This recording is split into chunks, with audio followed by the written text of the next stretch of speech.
السلام عليكم ورحمة الله وبركاته. كل سنة وانتم طيبين يا حبايبي، يا رب تكونوا بألف خير. صلى الله على النبي حبايبي عليه أفضل الصلاة والسلام، بنية فك الكرب لينا جميعا بإذن الله. أنا قلت أشارككم معايا اللحظات اللي انتم مش بتشوفوها وأنا مع عيالي.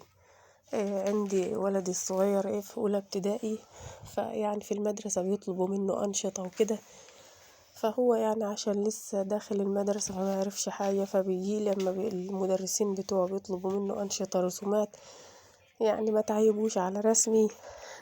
أنا على كدي والله، بحاول أساعده على قد ما أقدر، يعني برضو علشان بيجي يقول لي ده المس بتقول لي لو اللي مش هيعمل أنشطة واللي مش هيرسم هديله 0، فبيجي خايف، فيعني بحاول أساعده على قد ما أقدر. معلش يا جماعة والله العظيم أنا بتكلم وباخد نفسي بالعافية، فاعذروني معلش واستحملوني. بس قولولي بقى ايه رأيكم في رسمي؟ أنا يعتبر أنا اللي بعمل له الأنشطة بتاعته، يعني الحمد لله. أنا بسيطة وعلى قد حالي، بس يعني كان والدي الله يرحمه واحنا صغيرين في المدارس برضو كان يقعدنا جنبه، هو كان عنده الله يرحمه موهبة الرسم شوية، فكان لما يجي يرسم حاجة لينا كانوا برضو يطلبوها مننا في المدرسة، يقعدنا جنبه كده ويورينا بيرسمها ازاي. طبعا احنا مش هنوصلوا له يعني ولا انا هوصل له، بس يعني على قد ما قدرت بعمل، يعني احسن من ما فيش. فشجعوني كده وقفوا مع اختكم ام محمد، الله يبارك لكم يا رب، وقفوا معايا بصراحة يا جماعة. والله انا هتكلم معاكم بصراحة، انا نفسي ومنى عيني وحلم حياتي ان انا اتستر انا وعيالي يكشف اوضة ملك، اوضة نفسي في الملك قوي يا جماعة والله. انتوا عارفين الايجارات عاملة ازاي، وعارفين ان اصحاب الايجارات ما بيصدقوا سنة تخلص من العقد عشان يزودوا على المستأجر. ده غير طبعا الخنقة، وغير تقييد الحركة، غير اللي انا كنت احكيهولكم، اللي يقول افتح يبعت يقول اطفوا الموتور يتحرق ما تشغلوش المية، اللي يقفل باب السطوح اللي هو المنفذ الوحيد اللي كنت لما باجي اتضايق اطلع فيه اقعد شوية، قفل باب السطوح. العيال ينزلوا في الشارع يلعبوا شوية، الهوسة.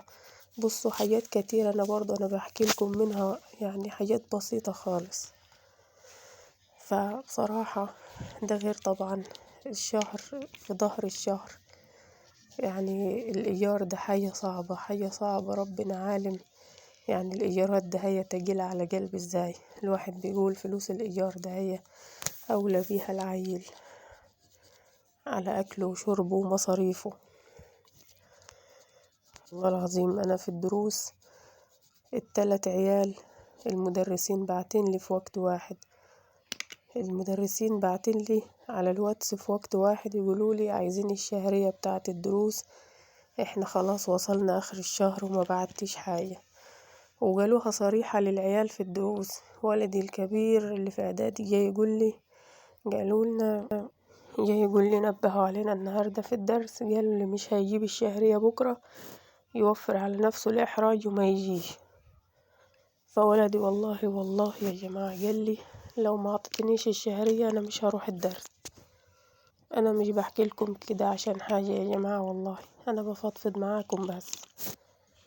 عايزة أقول لكم يا حبايبي إن أنا الدنيا ضغط عليا من كل ناحية مصاريف العيال ودروسهم، ومن ناحية تانية إيجارات وبرضه يعني الواحد برضه الإيجار ده حاجة خانقة، حاجة بتخنق، حاجة كأنها دين على الواحد كل ما يجي آخر كل شهر.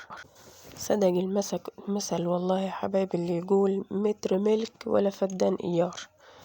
يعني أنا إذا عايشة بعيالي بس، لو معايا بس أوضة فوق سطوح ملك، نعمة وفضل من عندك يا رب، والحمد لله رب العالمين. منى حياتي وحلم حياتي أستر عيالي. نفسي أأمن عيالي، ونفسي أعيشهم عيشة كريمة، ونفسي أأمن مستقبلهم وأبقى مرتاحة وأطمن عليهم.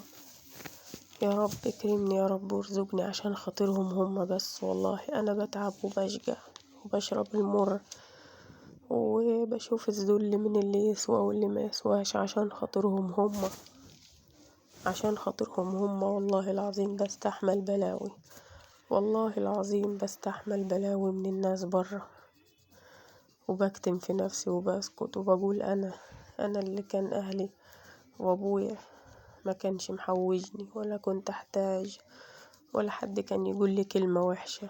دلوقتي بستحمل أي كلام وحش يتقال عشان خاطرهم. دايما أدعي أقول يا رب اكرمني يا رب وارزقني وارزق الناس كلها. يا رب ادي الناس كلها اللي نفسه في حاجة ملك يديله وينولها له، وأنا من الجناب نفسي ربنا يكرمني يا رب. أي حاجة أنا راضية، أي حاجة أنا راضية بيها، المهم حاجة تسترنا أنا وعيالي وأبعد عن الإيجار وقلقه وذله. في ناس هتقولي انت بتحلمي في حاجة مستحيلة وبتحلمي أحلام مستحيلة. هقول لكم ما فيش حاجة مستحيلة على ربنا. ربنا عنده خزائنه مليانة، وربنا قادر على كل شيء، وانا عشمي في ربنا كبير وما فيش حاجة بعيدة على ربنا. أنا عايزة اقول للناس اللي ربنا مديهم حتى لو هم يعني حاجة بسيطة بس ملك، احمدوا ربنا على اللي انتوا فيه وقولوا الحمد لله. غيرنا مش لاقي وغيرنا ما معهوش، والحمد لله رب العالمين. والله الحمد لله ربنا برضو ما بينسبش عباده وما بينساش عباده.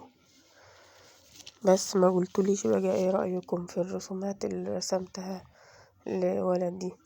هي بصوا يعني ما تتريقوش عليها، هي حاجة على قد كده. المهم ان هو لازم يعمل النشاط ده، لان في المدارس مشددين من السنة اللي فاتت. الوزير من ساعة ما مسك مشدد على حضور ومشدد على أنشطة ومشدد. يعني بصوا أنا رسمت له كانوا طالبين منه حرفين يترسموا بالأشكال بتاعتهم.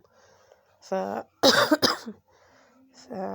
رسمت له في نفس الصفحة. قلت يعني خسارة أقلب وأرسم له في صفحة جديدة. يعني برضو أنا بعمل حساب الكراسات اللي بتخلص بسرعة وأشيل هم أشتري له كراسات تاني. فمديت له خط كده وقلت أرسم له في نفس الصفحة، بس عملت له فاصل. يعني هو قاعد يقول لي يا ماما ما ترسمي لي في الصفحة اللي بعدها. قلت له يا ولدي دلوقتي باقي كام صفحة في الكراسة، لو خلصوا انا ما اعرفش وقتها ظروفي هتكون عاملة ازاي وهقدر اجيب لك ولا لا، عشان بس في المس ما تضربكش. خليته هو برضو عشان هو برضو ما بيعرفش يرسم. فقلت له انت بقى لون معايا ورايا، يعني انا هرسم وهو يلون بحيث انه يقوي يعني اعصاب ايده وكده. فبرضو خليته برضو يشاركني عشان ما يتعودش ان انا اعمل له كل حاجة بالساهل. قلت له انا هرسم لك الصعب وانت لون ورايا. والحمد لله يعني عملنا اللي قدرنا عليه. المهم ان هو يبقى فيه نشاط معمول في الكراسة وخلاص. وطالبة منكم دعوة حلوة كده ليا ولولادي، ربنا يصلح حالي ويرزقني ويكرمني يعني نفسي ربنا يكرمني ويرزقني عشان خاطرهم. ما تنسونيش يا حبايبي من صالح دعواتكم، وقفوا معايا في القناة واعملوا لي لايكات على الفيديوهات بتاعتي حتى لو بسيطة. أنا عارفة إن فيديوهاتي بسيطة، بس أنا طالبة منكم تقفوا معايا وتعملوا لي لايكات على فيديوهاتي وتنشروا لي قناتي. يمكن تكونوا سبب إن شاء الله في رزقي أنا وعيالي. الله يبارك لكم يا رب ويرضيكم.